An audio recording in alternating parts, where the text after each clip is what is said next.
మన తెలుగు రాష్ట్రాలన్నిటిలో ఈ ticket rate అనేది కొన్ని సినిమాలకి రిలీజ్ టైంలో ఒక స్టేట్లో పెంచడం, ఇంకో స్టేట్లో పెంచకపోవడం ఉంది. ఈ వేరియేషన్ అనేది కొంచెం నిర్మాతలకు హెడేకే కదా. దాన్ని ఎలా చూడాలి? అసలు టికెట్ రేటు పెంచడం అనేది ఎంతవరకు కరెక్ట్? అంటే వన్ థింగ్ అండి, ఈరోజు ఇప్పుడు ఉన్న ఏదైతే స్టాండర్డ్ టికెట్స్ రేట్స్ ఉన్నాయో ఆ రేట్లు మించి ఇంతంత బడ్జెట్ల మీద సినిమా తీయడం అంటే హైలీ ఇంపాసిబుల్. అసలు లాస్ వస్తుంది ఫస్ట్. ఇప్పుడున్న రేట్ల ప్రకారం అయితే the safe budget for the film will be 30 to 40 crores మించితే వెళ్ళలేం. అంటే ఇప్పుడు ఇదే రేట్ల మించి చేయాలి అంటే కనుక, ఎందుకంటే మాకు 100 crores గ్రాస్ వస్తాయి, ప్రొడ్యూసర్కి వచ్చేది 39 crores ఇంటికి. ఇది ఎవరికి అంటే అందరూ ఏంటంటే 100 rupees ప్రొడ్యూసర్కి వెళ్ళిపోతుంది అనుకుంటారండి. మీరు ఎన్ని లెక్కలు తీసి చూడండి, 100 rupees మీరు టికెట్ కొంటుంటే మాకు వచ్చేది 39 రూపాయలు ప్రొడ్యూసర్ ఇంటికి వస్తుంది. అంటే అక్కడ జిఎస్టీ పోతుంది, అక్కడ దాని తర్వాత ఎంసీ పోతుంది, దాని తర్వాత డిస్ట్రిబ్యూషన్ కమిషన్ పోతుంది, అక్కడ ఎక్స్పెండిచర్ పోతుంది, అన్నీ పోయి మా ఇంటికి వచ్చేది 39 రూపాయలు. ఇది ఈ 39 రూపాయలు ఆ 100 రూపాయల నుంచి తీసుకోవాలంటే మ్యాక్సిమం సూపర్ డూపర్ హిట్ కొట్టేస్తే, అంటే 100 కోట్ల రూపాయలు గ్రాస్ చేసేస్తే 39 కోట్ల రూపాయలు నాకు వస్తే, పోనీ 39 కోట్ల రూపాయలు ఇంటూ 2 వేయండి, మిగతా అన్నీ కలిపి 75 కోట్ల మించి రాదు. ఈ రోజు ఉన్న ఎక్స్పెండిచర్స్లో కానీ ఈరోజు మనం వరల్డ్ వైడ్ సినిమాతో పోటీ పడాలన్నా, లేదంటే ఒక అదర్ లాంగ్వేజ్ సినిమాలతో పోటీ పడాలన్నా కూడా 75 కోట్లలో సినిమా తీస్తే ఏం ఆనదు. ఈరోజు ఏం ఆనదు. నేను చెప్తా, హానెస్ట్గా చెప్తున్నాను కదా. ఎందుకంటే ఇప్పుడు ఆర్టిస్ట్ కాస్ట్ అంటారండి. ఆర్టిస్ట్ కాస్ట్ కాదు ఇక్కడ. ఆర్టిస్ట్ కాస్ట్ కన్నా మించినవి చాలా ఉన్నాయి సినిమాల్లో. అదేందండి.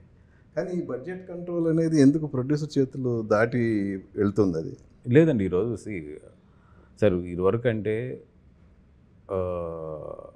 ఇప్పుడు ఒక సీజీ కాస్ట్ ఉంటుంది. సపోజ్ ఇప్పుడు నేను మిత్రమండలి చిన్న సినిమా తీస్తున్నాను, దీన్ని మినిమం 60-70 లక్షల రూపాయలు సీజీ కాస్ట్ వస్తుంది నాకు.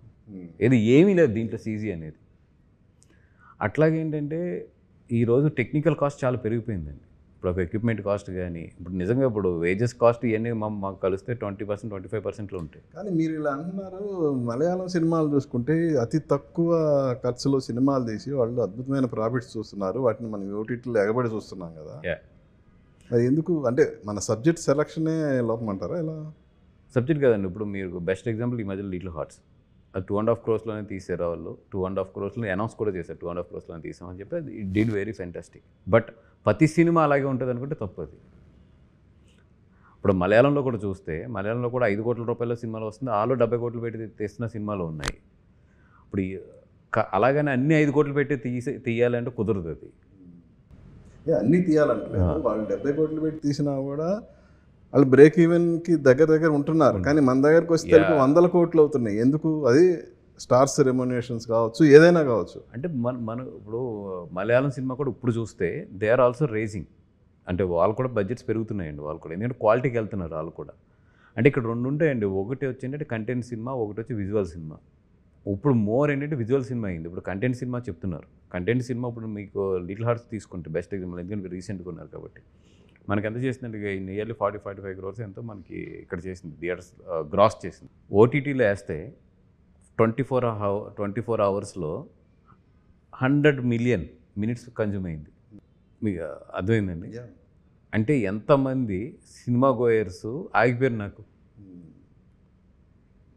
Satellite is different. దానికి రీజన్ కూడా ప్రొడ్యూసర్లు వితిన్ 1 monthలోనే ఓటీటీకి వస్తుందని అనౌన్స్ చేయటం. మీరు అన్నారు చూసారా మలయాళం, వాళ్ళు సినిమా తీసి హిట్ అయిన తర్వాత అమ్ముతారు.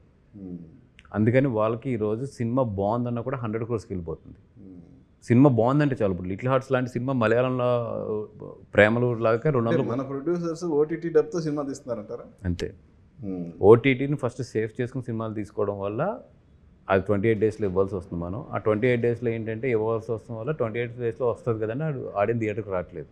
అందుకే ప్రేమలు లాంటి సినిమా మలయాళంలో 200 crores చేస్తే, లిటిల్ హార్ట్స్ లాంటి సినిమా ఇక్కడ 45-50 ఆగిపోతుంది ఇక్కడ. దానికి వచ్చిన టాక్ ఇట్ షుడ్ టచ్ 60-70 ఇదివరకు రోజుల్లో అయితే. బట్ అది 45 దగ్గర 50 దగ్గర ఆగడానికి మెయిన్ కారణం ఏంటంటే దానికి రావాల్సిన ఆడియన్స్ 70% ఇంట్లోనే ఉన్నారు. ఇంకోటి కూడా ఉందండి, ఇప్పుడు మీరు టికెట్ రేట్లు పెంచినందువల్ల ఏం అడ్వాంటేజ్లు ఏం కనపట్లేదు కదండి. ఏదో 1-2 సినిమాలే తప్ప. అంతే, పెంచిది కూడా అంతే కదా. టికెట్ రేట్ పెరిగితే మొదటి 10 రోజులు ఆడియన్స్ అక్కడికి వెళ్ళడానికి కూడా ఇంట్రెస్ట్ చూపించట్లేదు. వన్ థింగ్ అండి, ఇప్పుడు టికెట్ రేట్ పెంచేది కూడా కొన్ని సినిమాలకి పెంచుతున్నారు తప్పితే కొన్ని సినిమాలు తగ్గించుకుంటున్నాం కూడా. ఇప్పుడు రీలాట్స్ తగ్గించుకున్నా ఇప్పుడు దీనికి 150 రూపీసే పెడతాం మిత్రమట్లకు కూడా. అట్లాగే ఏంటంటే కొన్ని విజువల్ స్పెక్టాక్యులర్స్ ఉన్న సినిమాలకి పెంచుతున్నారు, బట్ అన్ని సినిమాలకి పెంచట్లేదండి. బట్ ఇంకా ఆ సినిమాలకి పెంచుకోకపోతే అసలు బడ్జెట్సే వర్కౌట్ అవ్వు వాళ్ళకి.